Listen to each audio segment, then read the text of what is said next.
camino a lo que hoy en día es pues también parte de sus especialidades en cuanto al tema de conducta humana y de hecho asesora en esto de, bueno, de ser más efectivos, no solamente en lo individual, sino como colectivo, incluso dentro de lo que es el ámbito laboral, en empresas. Es gerente de la empresa Datos Group que asesora justamente en esto de influencia transformadora y con él hoy vamos a hablar de los patrones de pensamiento que no son fáciles de modificar. Primero hay que empezar por identificarlos y bueno, que incluye patrones, por ejemplo, pensamientos catastróficos o la autocrítica que a veces paraliza y resulta que, bueno, es parte de hasta de una dinámica de vida sin notarlo y que lamentablemente no permite, como decía, avanzar en lo individual y como sociedades. Buenas tardes, profesor, bienvenido.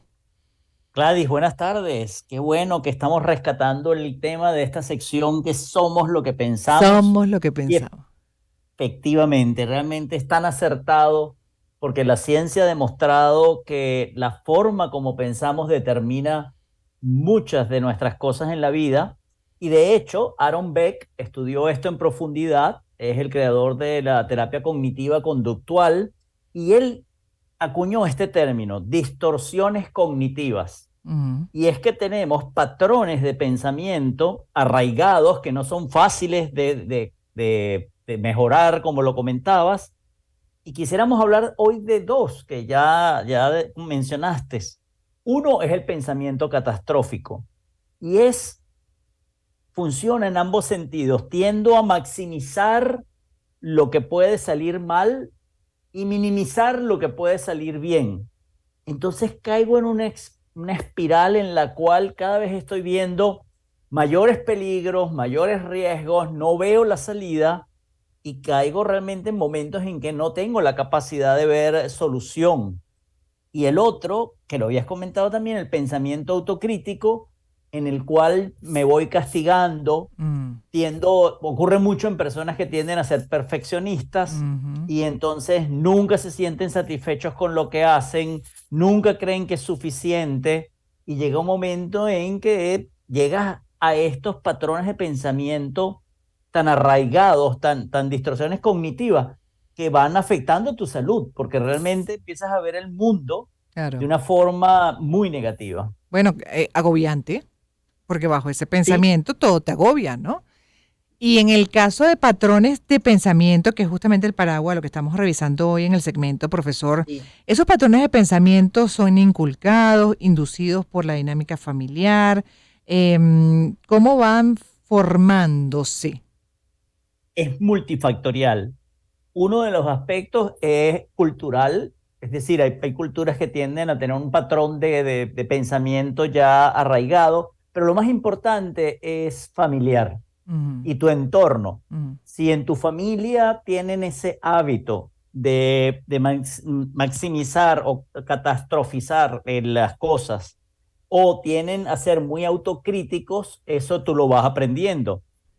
Pero el asunto es que en medida que tú vas creando ese patrón de pensamiento, una vez que se te arraiga, es muy difícil de erradicar. No es fácil, pero hay una forma, Gladys, y Mm, es estar conscientes de la forma en que estamos pensando, estar conscientes de ese diálogo interno, que somos lo que pensamos, claro. en el cual estamos conscientes de cómo estamos viendo las cosas y darnos cuenta que lo que estamos es una exageración de la realidad, una distorsión. Sobredimensionando. Claro, y muchas veces cuando lo conversa con un tercero es que se puede notar también cuando el otro te da un punto de vista distinto y definitivamente pues menos dramático, ¿no?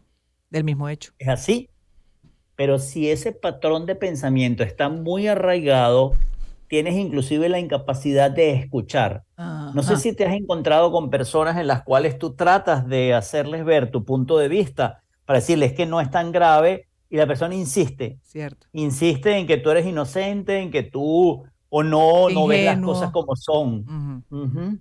Y en ese caso, ¿cómo se hace? Es que la respuesta está dentro de la mente de la persona. Normalmente, si llegas a un extremo en esos pensamientos catastróficos o esos patrones de pensamiento, necesitas terapia. Llega un momento en que tienes que ir a un experto. Claro, Llega pero un momento en que tú no lo puedes resolver. Si tú lo detectas a tiempo, se puede resolver, pero una vez tan arraigado, necesitas ir a Que no terapia. los puedes ni siquiera identificar, detectar, como dice usted, ¿no? Cuando se están detectando ya, obviamente es un gran paso, porque hay algo de Exacto. conciencia, o hay Ese es el primer conciencia, paso. claro, Pero llega un momento en que ya está tan dentro de ti, es tan tu patrón, arraigado. tu forma de pensar, que necesitas que alguien te ayude, un experto. Ujú. Y no, porque si no es un experto en el cual tú vayas además voluntariamente, que ahí sí probablemente abres tu mente y estás dispuesto a escuchar, probablemente de una persona que tú consideras que no sabe, sencillamente lo vas a ignorar y tu forma predominantemente de pensar va a tomar las decisiones y controlar la forma como te sientes y cómo Claro. piensas. Ahora bien, profesor, de acuerdo a las investigaciones también, estos estudios que se han hecho y la ciencia, ¿qué arroja sobre ese patrón de pensamiento catastrófico? Es parte de esa dinámica del mundo, de nuestra naturaleza humana, dentro de lo que además somos justamente y lo que, bueno, cómo fuimos hechos para siempre estar en alerta, ¿no? Porque el mismo sistema siempre Mm. está pendiente de los potenciales peligros, se conecta incluso con las noticias negativas por esa misma naturaleza de ver cómo nos protegemos ante eventuales peligros y está hasta estudiado de que estos contenidos, por ejemplo, negativos, alarmistas, sensacionalistas, llaman mucho más la atención, pero dentro de esas características que acabo de asomar, Y dentro de lo que somos, ¿no? Nuestra naturaleza. es nuestra naturaleza, es parte de nuestra evolución. Las estructuras cerebrales que tenemos que nos diferencian de los animales, la neocorteza y el lóbulo frontal, comenzaron a evolucionar, comenzaron a desarrollarse en una era glacial. Eso hizo que aquellos primeros humanos con estas estructuras que eran optimistas y pensaron que no iba a ser mal clima o no se los iban a comer, murieron hace millones de años de frío o se los devoraron. Entonces Mm, los que sobrevivimos tenemos un patrón de pensamiento a ver lo malo, a tratar de ver el peligro, es lo que nos ha mantenido vivos, por lo cual tampoco es tan malo, pero el momento es cuando hay una distorsión, claro. cuando exageramos esa condición, allí es donde viene el problema, Ujú, la cuando quedo sobredimensión. secuestrado por esa condición. Sí, catastrófico, exacto, lo entiendo. No, porque no es que ¿Sí? baje la guardia, perfecto, hay que estar siempre pendiente, ¿no? Alerta. ¿Cierto? Sí, es lo Pero que que nos no ha nos robe la mantenido vivos. paz. Así es, que no nos robe la paz y que, bueno, sepamos reaccionar, entendamos y analicemos cuáles son los potenciales peligros, pero que no haya una sobredimensión, como usted dice, ese pensamiento catastrófico paralizante. Pero hay también la pregunta sobre, en una misma, por ejemplo, familia, como usted decía, es multifactorial, pero sin duda en la familia se aprende mucho, se establece mucho este patrón de pensamiento. Ahora, ¿por qué ocurre en uno a lo mejor o en dos y no en todo el grupo familiar? Y hay otros que sí agarran un camino distinto, bastante con un criterio de realidad, pues, más lógico. Claro, porque la influencia, una parte es la familia, pero otros comienzan a ser los amigos, lo que consumes como información de medios Mm, y hasta parte de la educación.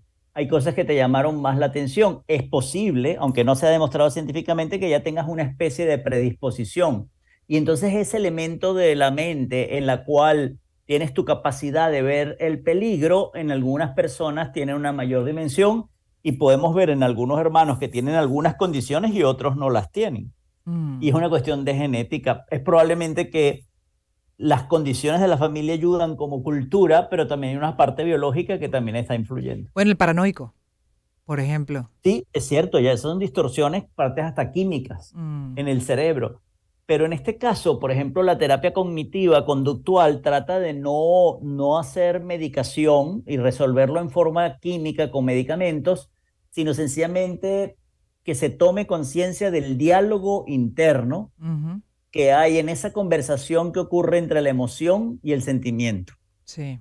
Tomar conciencia y controlar esa conversación es el primer paso. Interesante, pero la mayoría, ¿no? Al final estos estudios también se hacen porque es más frecuente de lo que uno se imagina, ese patrón de pensamiento y pensamiento catastrófico, que muchas veces nos puede llevar hasta no tomar decisiones. Y en muchos casos eran casos en los cuales personas que no respondían al tratamiento psiquiátrico con fármacos, eran casos que sorprendían a los psiquiatras. Decían, oye, esta persona no está reaccionando al tratamiento. Y una cosa, lo que comentaste, en otras personas sí funcionaba y en algunos casos en particulares no. Y Aaron Beck, en la Universidad de Pensilvania, comenzó a utilizar esta terapia y era básicamente con la conversación que las personas se dieran cuenta que lo que estaban pensando no tenía ningún sentido, no tenía lógica. Mm. Realmente era algo que estaba solamente en la forma de pensar. Por eso que también se advierte que el perfeccionismo no es saludable. La búsqueda de la excelencia siempre debe estar, pero el perfeccionismo más bien Sí. puede ser contraproducente, porque usted explica la autocrítica que a veces, bueno, hace tanto análisis la persona para no equivocarse que genera parálisis y no actúa muchas veces, y ni hablar de esa, de ese castigo, o ese cuestionamiento constante a cada cosa que hace o pequeño o gran error que se comete, y en lugar de simplemente pasar y aprender, evolucionar con ello, ¿no? Yo pasé por ahí, por eso lo hablo con tanta propiedad. Y se sufre. No, y en eso hay una gran investigadora de la Universidad de Stanford, Carol Dweck, que cuando trató de medir personas que tenían éxito, cuando una persona tiende a ser muy perfeccionista, trata de demostrar que es perfeccionista, trata de demostrar que las cosas le salen bien y pierde la capacidad de aprender del fracaso.